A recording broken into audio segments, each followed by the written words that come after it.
The ultrasound machine hummed softly in the corner of the room. But Zuri Jackson-Cha couldn't bring herself to look at the screen. She already knew. She felt it the moment she woke up that morning. That hollow, sinking silence inside her body that she had learned, twice before, to recognize as loss. The nurse squeezed her hand. The doctor exhaled slowly through his nose. And when Dwan walked through the door of the private examination room still in his suit jacket, still carrying his phone, still looking like a man who ran a $40 billion empire because he did, he took one look at his wife's face and stopped breathing. "No," he whispered. Zuri didn't cry. She had run out of tears somewhere between the second miscarriage and the third. What she felt now was something colder. Something that didn't have a name. 14 weeks, the doctor said quietly. "I'm so sorry." Dwan crossed the room in 3 steps and pulled her into his arms without a word. She let him hold her. She stared at the ceiling over his shoulder and thought about the nursery they had painted twice. The name they had chosen and then hidden away. The small pair of shoes she had bought in a moment of reckless hope and immediately tucked into the back of her wardrobe because she was too afraid to leave them out. 3 pregnancies. 3 losses. All in the second trimester. All after she had dared to believe. The drive back to the Cha estate was silent. Dwan held her hand across the back seat of the car, and she let him, though she was already retreating somewhere inside herself that she didn't fully understand yet. When they arrived, Madame Cha was waiting in the main hall. She was a tall woman, elegant in the particular way that old Korean money produced, poised, controlled, draped in something expensive and understated. She looked at Zuri the way she always looked at her, with a politeness so precise it functioned as a weapon. "I heard," she said. "I'm sorry for your loss." Zuri nodded once and walked past her up the stairs. She heard Madame Cha speak again, lowering her voice for Dwan, clearly not lowering it enough. "You need to consider the family's future. 3 times is not bad luck. 3 times is a pattern." Zuri stopped on the staircase. She didn't turn around. "Mother." Dwan's voice carried a single, quiet warning. "I'm only saying what everyone is thinking. There are responsibilities that come with this family name. Responsibilities that require." "That's enough." Zuri continued up the stairs. She shut the bedroom door behind her and stood in the center of the room, pressing her palm flat against her sternum like she could hold herself together from the outside.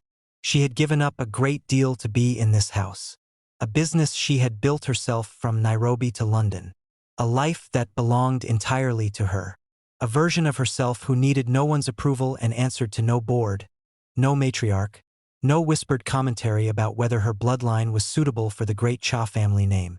She had given it up because she loved Dwan. Because he had looked at her like she was the most extraordinary thing he had ever encountered and she had believed him. Because she still believed him, even now, standing alone in a room that felt like a gilded cage with excellent thread count. What she didn't know yet, what none of them knew, was that her losses were not losses at all. They were crimes. 3 weeks after the miscarriage, Zuri returned to her private study and began going through the medical files she had accumulated over the past 2 years. She didn't know what she was looking for exactly. She told herself she was simply trying to understand.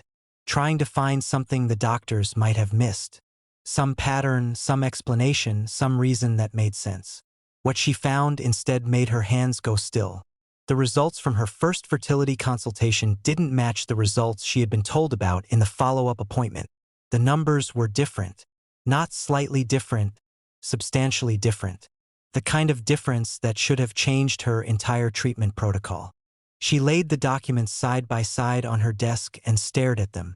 Then she checked the medication records. There were gaps. Dates where she had supposedly received a dosage, but the corresponding pharmacy log showed no dispensing.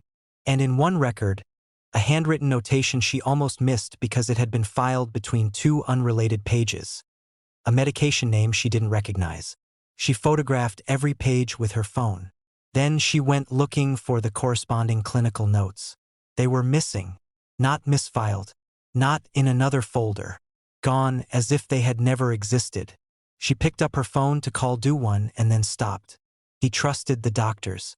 He trusted the clinic, the same private institution the Cha family had used for 30 years, staffed by physicians who had treated his grandfather and attended his mother's charity galas. He had never had a reason to question it, and every time she had expressed unease, he had gently, lovingly, and consistently redirected her toward grief counseling and rest. She put the phone down. She would find more first. She would be certain before she said a word. That night, someone entered her study while she slept. By morning, every physical document was gone. The person who wanted her empty-handed didn't know she had already made copies. Zuri didn't tell Dwan about the missing files. Not immediately. Not because she didn't trust him. She did, in the way you trust someone who has never had a reason to doubt the world that made him. Dwan had grown up inside the Cha Empire like a man raised in a house with no windows. Everything he knew about loyalty and medicine and family had been shaped by people who had reasons to control what he saw. She needed more than photographs of documents with suspicious gaps. She needed someone who could read them and tell her she wasn't imagining things. She called Dr. Afia Mensa, an old university friend now practicing reproductive medicine in London, and sent the files through an encrypted channel without a name attached. The reply came 48 hours later. Zuri, call me. Now. She stepped out onto the garden terrace at the back of the estate, away from the house staff, away from the cameras she had started to notice in places she couldn't explain. Talk to me, she said. Afia's voice was controlled the way medical voices get when they are trying not to alarm you while being alarmed. The medication in those records, the one you didn't recognize, is a compound that interferes with placental development. It's not a fertility drug. It has no legitimate use in fertility treatment. None. Zuri sat down on the stone step without meaning to. What does it do?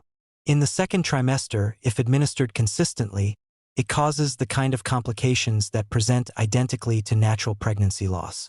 No external signs. No immediate red flags. It would take a very specific panel of tests to detect, and only if someone was already looking.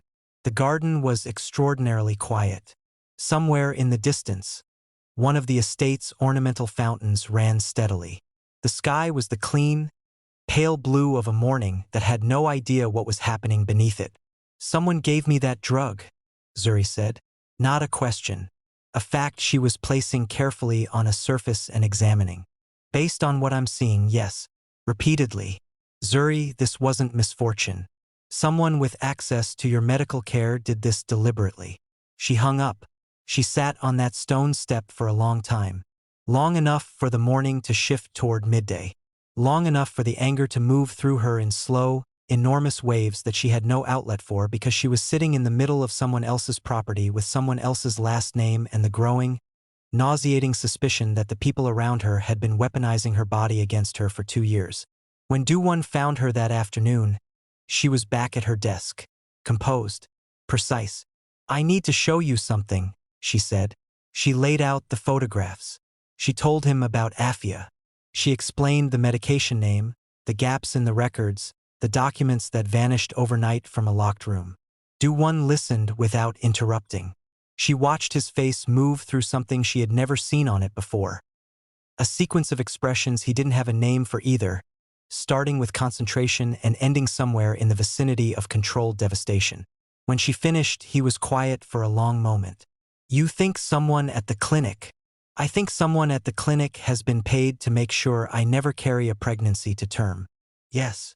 He stood up, walked to the window, stood there with his back to her, and she could see the tension in his shoulders, the controlled stillness of a man holding something enormous very carefully. Dwan, I believe you, he said. His voice was flat and certain and very quiet. I believe you, and I am going to find out who did this. He turned around, and she saw something in his face she had never seen directed at the world on her behalf before. A fury so cold and so complete it didn't need to be performed. No one is going to touch our family again. He moved fast and he moved quietly. Dwan pulled the one person he trusted absolutely, Jung Taeyong, his private investigator and former military intelligence officer, and gave him 3 words. Find everything. Taeyong spent 11 days embedded in the financial records of the Yonsei Private Fertility Institute, following a money trail that had been deliberately fractured across 7 shell companies registered in 4 different countries. On the 12th day, he called Dwan to a meeting at a location that wasn't the estate, wasn't the office, and wasn't anywhere connected to anyone named Cha. He placed a single folder on the table. The payments go back 31 months, Taeyong said. First payment made 6 weeks before Madame Zuri's first fertility consultation. Dwan opened the folder. The account that received the clinic's cooperation payments traces back to a holding company registered in the Cayman Islands. That holding company has one beneficial owner. Taeyong paused. The company is called Bekma Investments. It's listed as a private arts patronage fund. Dwan looked up. He knew that name. My mother uses that fund, he said. Taeyong said nothing. The silence in the room was total. He had been looking for a business rival, an envious relative, a disgruntled board member with something to gain. He had not been looking here. He had never thought to look here. Dwan didn't go home that night. He sat in the back of his car in a parking structure in central Seoul for 3 hours and did not move. His driver didn't speak. His phone rang 14 times and he answered none of them. He stared at the folder in his lap and turned over every memory he had of his mother. Every kind word she had ever offered Zuri, every dinner, every family portrait, every sympathetic expression she had arranged on her face while standing in a hospital corridor, and saw each one clearly for the first time. Performance. All of it. Calculated. Sustained. 28 months of performance. He thought about Zuri sitting in that examination room for the 3rd time. The way she hadn't cried. How he had not understood then that she had moved somewhere beyond tears. Somewhere a person goes when sorrow begins to calcify into something harder and more permanent. He thought about the shoes she kept in the back of the wardrobe. He had found them once and said nothing because there was nothing adequate to say. His mother had done that to her. He called Taeyong. I need everything documented and secured off-site. Server copies in 3 separate locations. I want the original financial records, the clinic payments, the pharmacy logs, and every piece of footage you've recovered. I want it airtight. Already done, Taeyong said. There's something else. Tell me. We pulled security footage from the clinic's internal archive.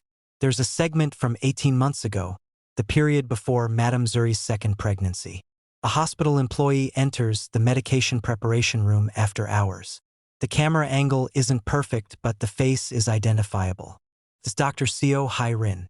She personally substituted the medication on at least 3 documented occasions. Dr. Seo had been Zuri's lead fertility specialist. She had held Zuri's hand in a consultation room and looked her in the eye and told her, with the full authority of her credentials and her compassion, that sometimes the body simply isn't ready, that these things happen, that with time and care and patience, there was every reason for hope. Pull her financial records too, Dwan said. I want to know every transfer she's received in the past 3 years. He ended the call and sat in the dark for another hour. Then he did something his instincts told him was necessary and his emotions made almost impossible. He went home. Madame Cha was in the sitting room when he arrived. Reading or performing the act of reading, he could no longer tell the difference with her. She looked up when he entered. You're late, she said. I had Mrs. Park hold dinner. I'm not hungry. She set down her book, studied him with those calm, assessing eyes that he had spent his whole life reading as wisdom. You look tired, Dwan. You've been under too much pressure. The shareholders meeting next month, your wife's. She paused delicately. Her health. It's been a difficult season. Yes, he said. It has. He looked at her for a long moment. This woman who had read him bedtime stories, who had sat with him through his father's funeral without shedding a public tear because she said the Cha family grieved privately, who had flown to London when he called her from a hotel lobby to tell her he had met someone extraordinary and he intended to marry her, who had smiled and said, "Tell me everything about her," and then had immediately, systematically, begun to destroy the possibility of Zuri ever truly belonging to this family. "Good night, mother," he said. He went upstairs. Zuri was awake when he entered the bedroom. She was sitting at the window with a book she wasn't reading, in the way she had been sleeping, eating, and existing for the past several weeks. Present in form, absent in the place behind her eyes. She looked at him, and something in his face made her set the book down. "You found something." It wasn't a question.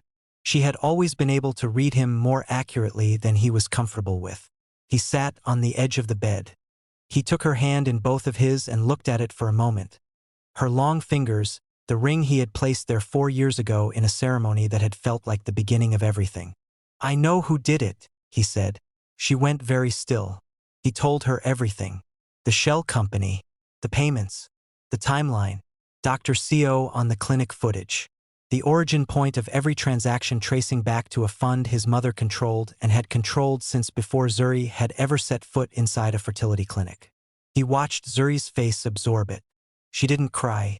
She didn't speak for a long time. When she finally did, her voice was steady in a way that wasn't calm. It was the steadiness of something that has been tested until it no longer bends. "She sat with me," Zuri said. "After the second one. She sat in that waiting room for 4 hours and held my hand and told me she understood loss. I know. She was the reason there was loss to understand. I know." He tightened his grip on her hand. "I'm going to make it public. All of it. Every document, every recording, every payment. I'm calling a shareholders meeting and I'm putting it in front of everyone, the board, the press, the investors. I'm not handling this quietly." Zuri looked at him. "That will destroy her." "Yes.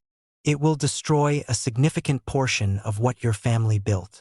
The family built nothing worth keeping if it was built on this."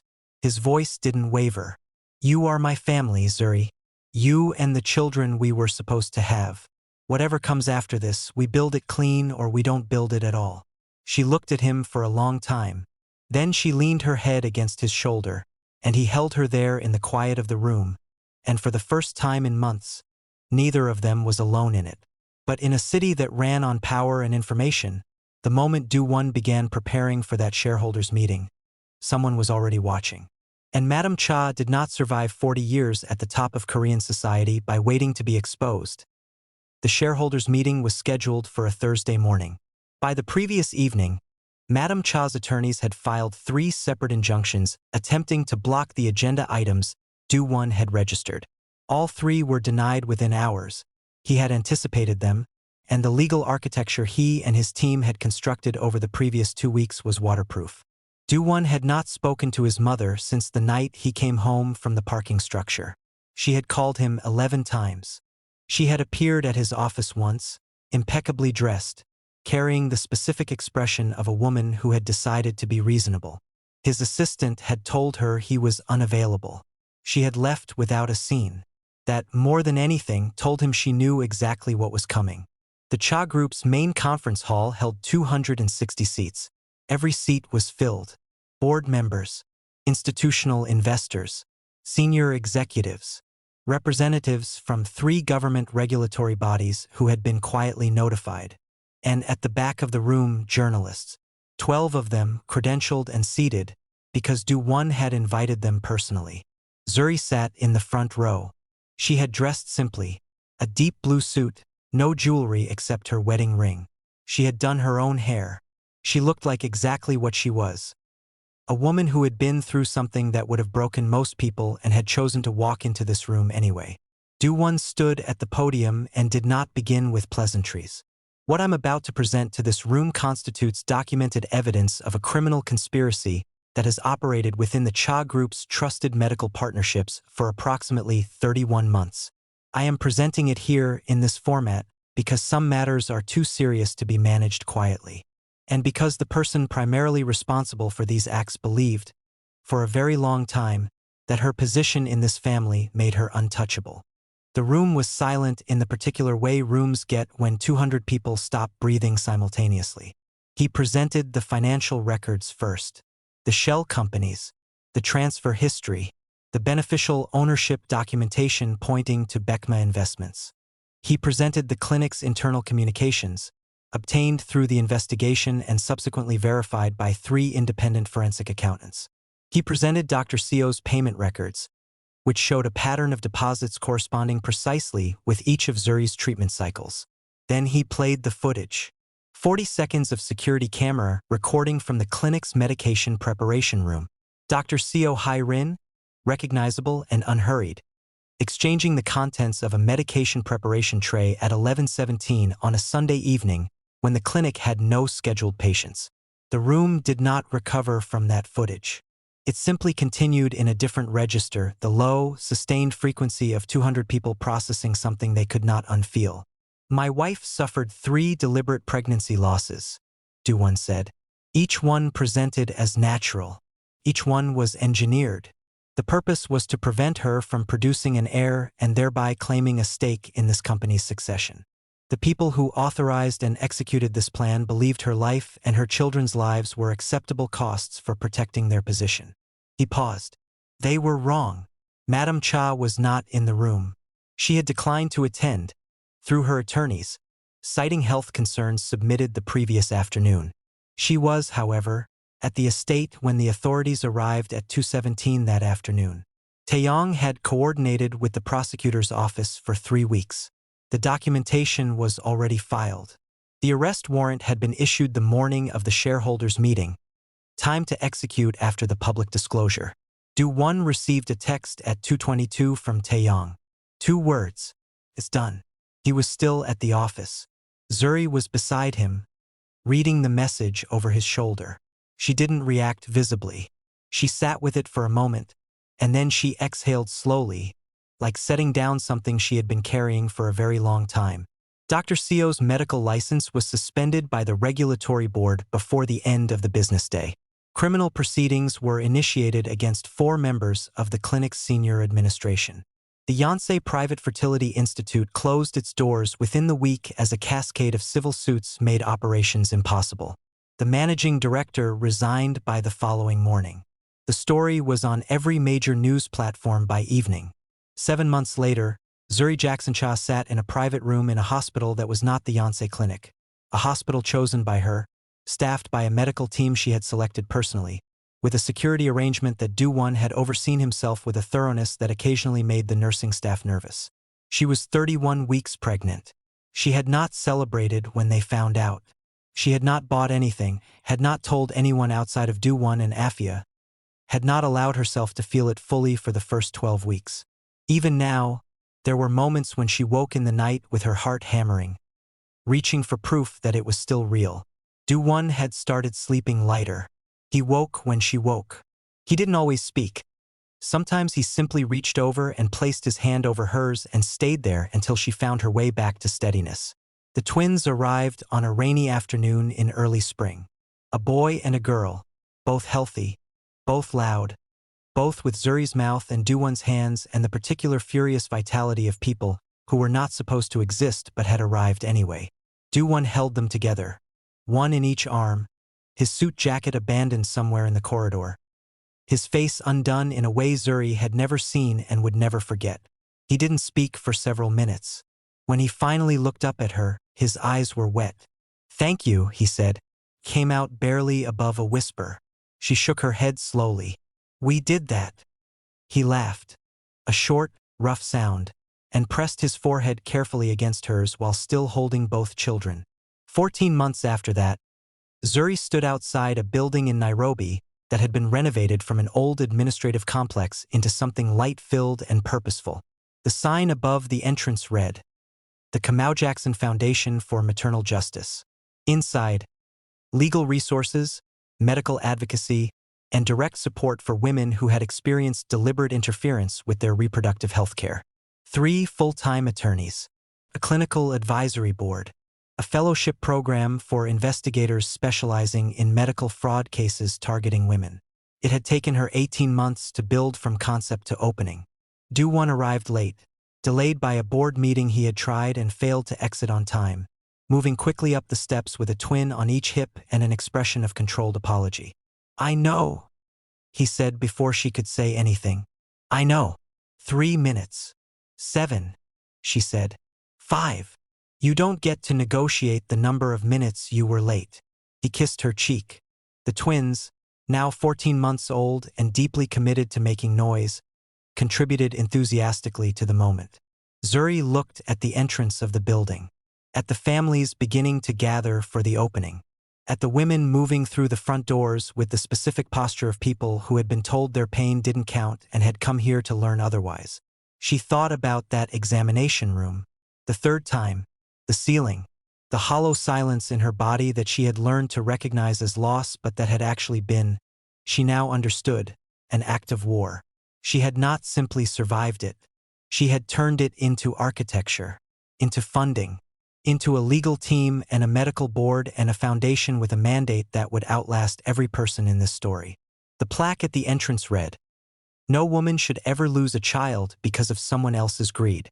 Dwan came to stand beside her. He shifted one of the twins to her arms without asking.